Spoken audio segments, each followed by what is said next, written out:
Hey guys, welcome back. This is Corner Reads. My name's Janae, and today, guys, sadly, it is day 12 of Bookmas. Okay, so today I'm going to be going over my most anticipated reads of 2025 on my top 10 most anticipated reads of 2025. I think I have a good spiel. I got some horror on here. I got some romance. I got some other genres, So I'm just going to go through them. And I'm going to tell you guys the release dates so you can be excited with me when they come out. Yeah. So the first one is... Thank you. The first one is A Great Big Beautiful Life by Emily Henry. And that one comes out on April 22nd of 2025. It's Emily Henry, so why would I not be excited for that one? Let's read the synopsis together.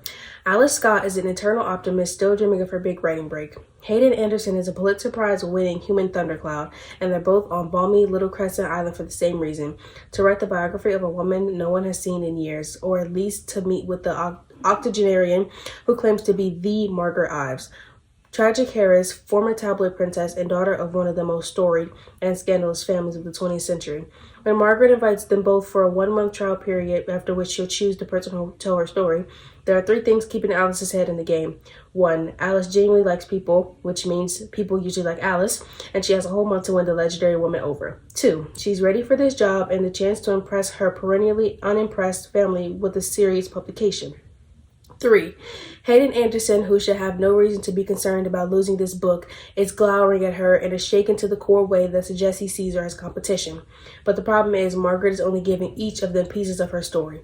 Pieces they can't swap to put together because of an ironclad NDA and an inconvenient yearning pulsing between them every time they're in the same room. And it's becoming abundantly clear that their story, just like the tale Margaret's spinning, could be a mystery, tragedy, or love ballad, depending on who's telling it. So yeah, that one comes out on April 22nd of 2025. Now, I'm gonna stay in the same genre. The next anticipated read is Deep End by Ali Hazelwood, and that comes out on February 4th of 2025. So, let's read the synopsis together, shall we? All right. Scarlett Vandermeer is swimming upstream. A junior at Stanford and a student athlete who specializes in platform diving, Scarlett prefers to keep her head down, concentrating on getting into med school and on recovering from the injury that almost ended her career. She has no time for relationships, at least that's what she tells herself. Swim captain, world champion, all-around aquatics golden boy Lucas Blomqvist thrives on discipline. It's how he wins gold medals and breaks records. Complete focus with every stroke. On the surface, Lucas and Scarlett have nothing in common, until a well-guarded secret slips out and everything changes. So they start an arrangement, and as the pressure leading to the Olympics heat up, so does their relationship. It was supposed to just be a temporary, mutually satisfying fling. But when staying away from Lucas becomes impossible, Scarlett realizes that her heart might be treading into dangerous water. So yes, that is Deep End by Ali Hazelwood. Another romance novel. Now the next book is Sunrise on the Reaping by Suzanne Collins, and that comes out on March 18th. And apparently it's a prequel, like the second prequel, like they did with the Ballads for the Songbirds and Snakes.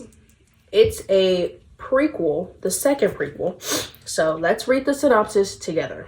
Okay, as the day dawns on the 50th annual Hunger Games, fear grips the districts of Panem. This year, in honor of the Quarter Quell, twice as many tributes will be taken from their homes.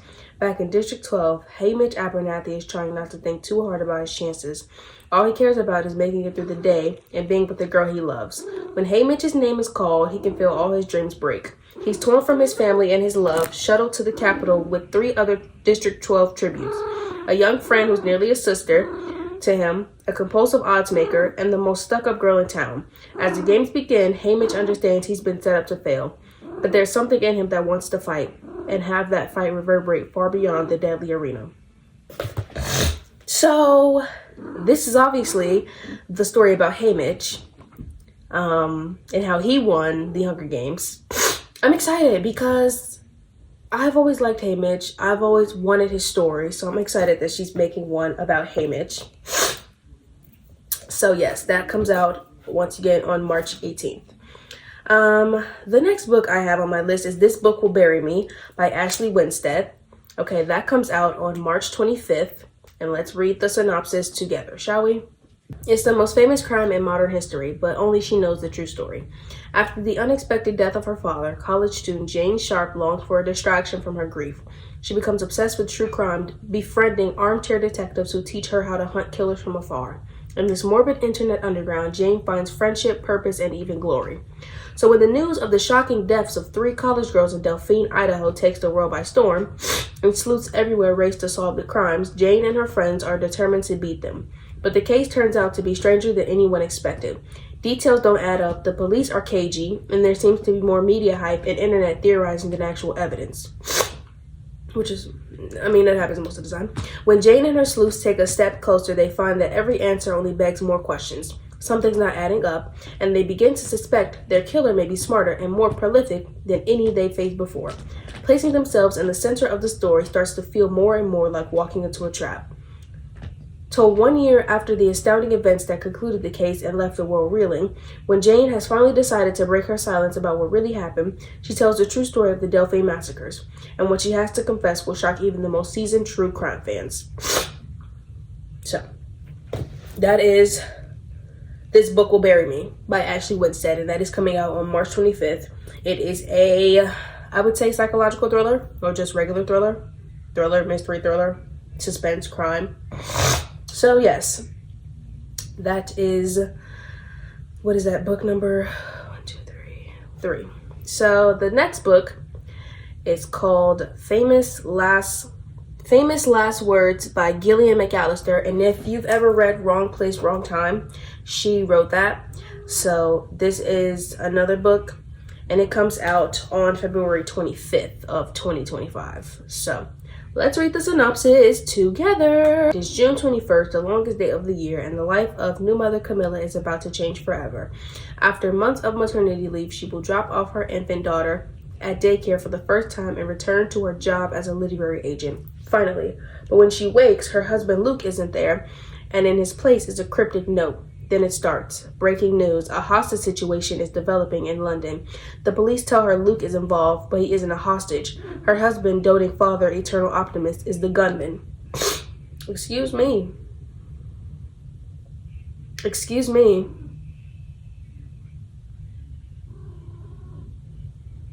And I also got the dates mixed up. This one comes out, well, one source is saying that it comes out on January 30th of 2025, and the other source is saying it's coming out on February 25th. But I just looked on Goodreads, and it says February 25th. So, we're going to check back in on February 25th. Next book, we have Listen to Your Sister by Neva Veal. I hope I'm pronouncing that right. I'm not really good with pronunciation of last names. Bum, bum, bum. So let's read the synopsis together. For fans of Jordan Peele's films, Stranger Things and The Other Black Girl, Listen to Your Sister is a laugh-out-loud, deeply terrifying, and big-hearted speculative horror novel from electrifying debut talent Nina Veal. 25-year-old Kala Williams is struggling since becoming guardian to her brother Jamie. Kala is overwhelmed and tired of being the one who makes sacrifices to keep the family together. Jamie, full of good-natured 16-year-old recklessness, is usually off fighting for what matters to him or getting into mischief, often at the same time. Dre, their brother, promised he would help raise Jamie, but now the ink is dry on the paperwork, and in classic middle child fashion, he's off doing his own thing. And through it all, the nightmare never stops haunting Kala, recurring images of her brothers dying that she is powerless to stop. When Jamie's actions at a protest spiral out of control, the siblings must go on the run.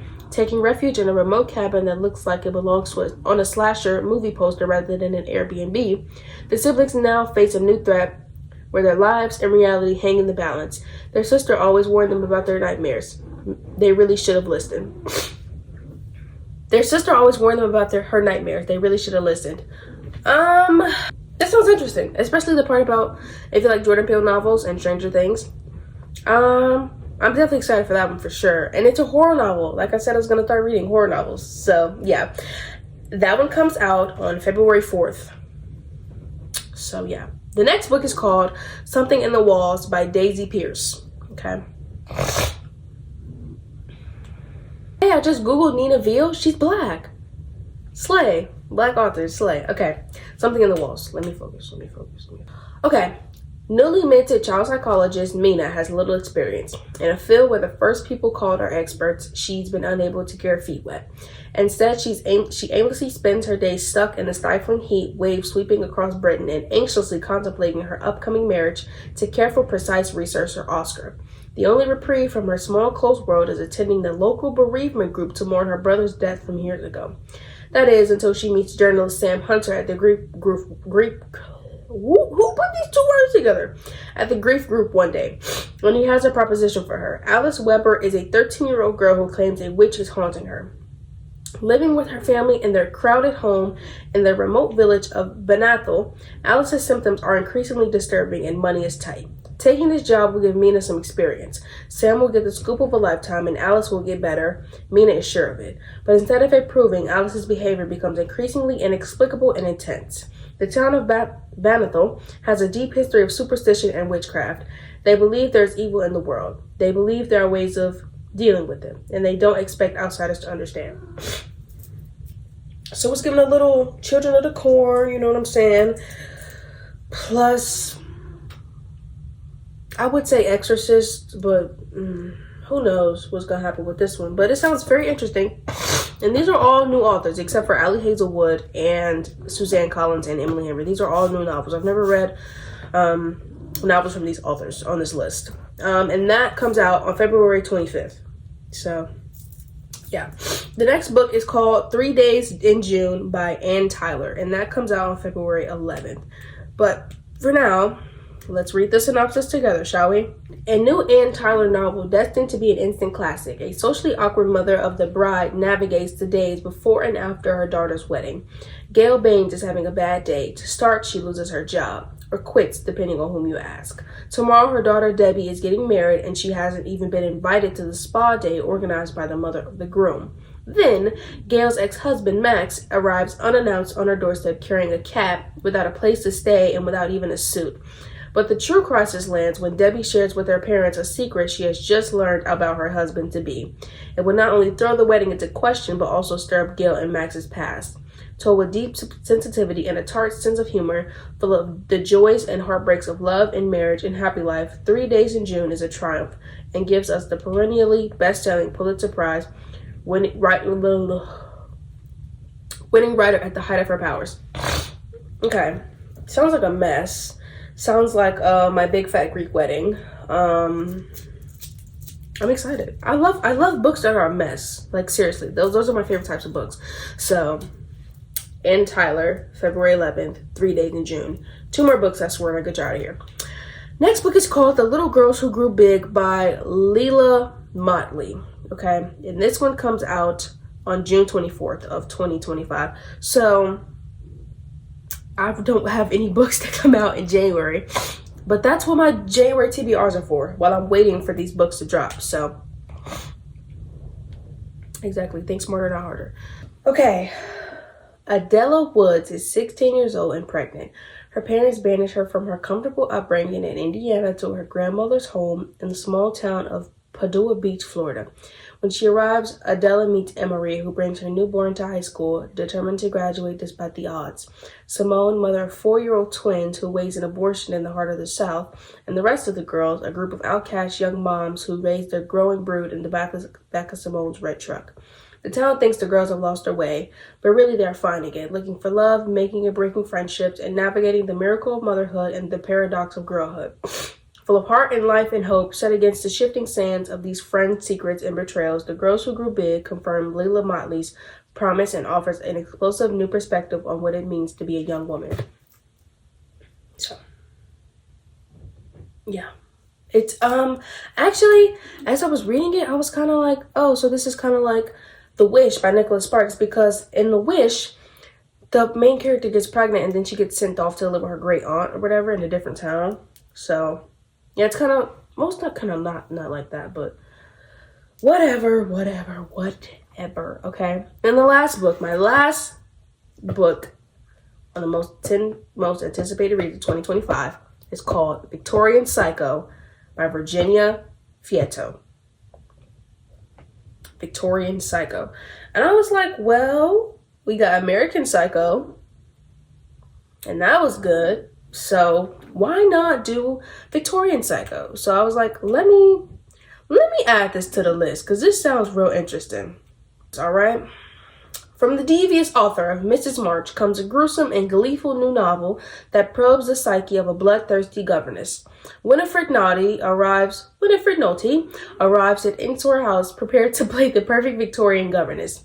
She'll dutifully tutor her charges, Drusilla and Andrew, tell them bedtime stories, and only joke about eating children. But the longer Winifred spends within the estate's dreary confines, and the more she learns of the perversions and pathetic preoccupations of the Pounds family, talk about alliteration, the more trouble she has sticking to her plan, whether creeping across the moonlit lawns in her undergarment or gently tormenting the house staff. Winifred struggles at every turn to stifle the horrid compulsions of her past. When her chillingly dark imagination breaches the feeble boundary of reality on Christmas morning, Winifred is finally ready to deliver on her generous gifts. Wielding her signature sardonic wit and a penchant for the gorgeously macabre, Virginia Fieto returns with a vengeance in Victorian Psycho. That was a lot. Talk about alliteration. Holy crap. Okay? I'm also excited for that one. I like the mind books.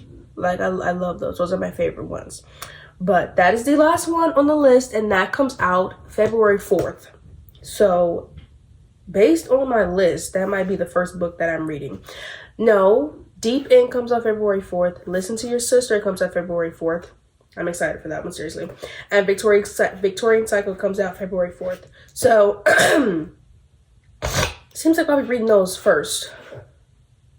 Well, sooner than later. I'll be reading those sooner than later. The other ones come out more springish and February and towards like the summer. So, yeah, we'll wait on those. I'll happily wait on those. I'll buy other books in the meantime, but I'll happily wait on those. But yeah, that's what I have for my anticipated reads of 2025. Top 10. I really hope that you enjoyed Bookmas because I did, and I enjoyed having you guys here with me, talking about books, doing some Christmas fun things. I will see you guys next year. And by next year, I mean in January, and I also mean for Bookmas 2025 because I'm doing it again. I hope you enjoyed. I hope you liked my little series of Bookmas. And yeah, like I said, I'll see you next year. Bye.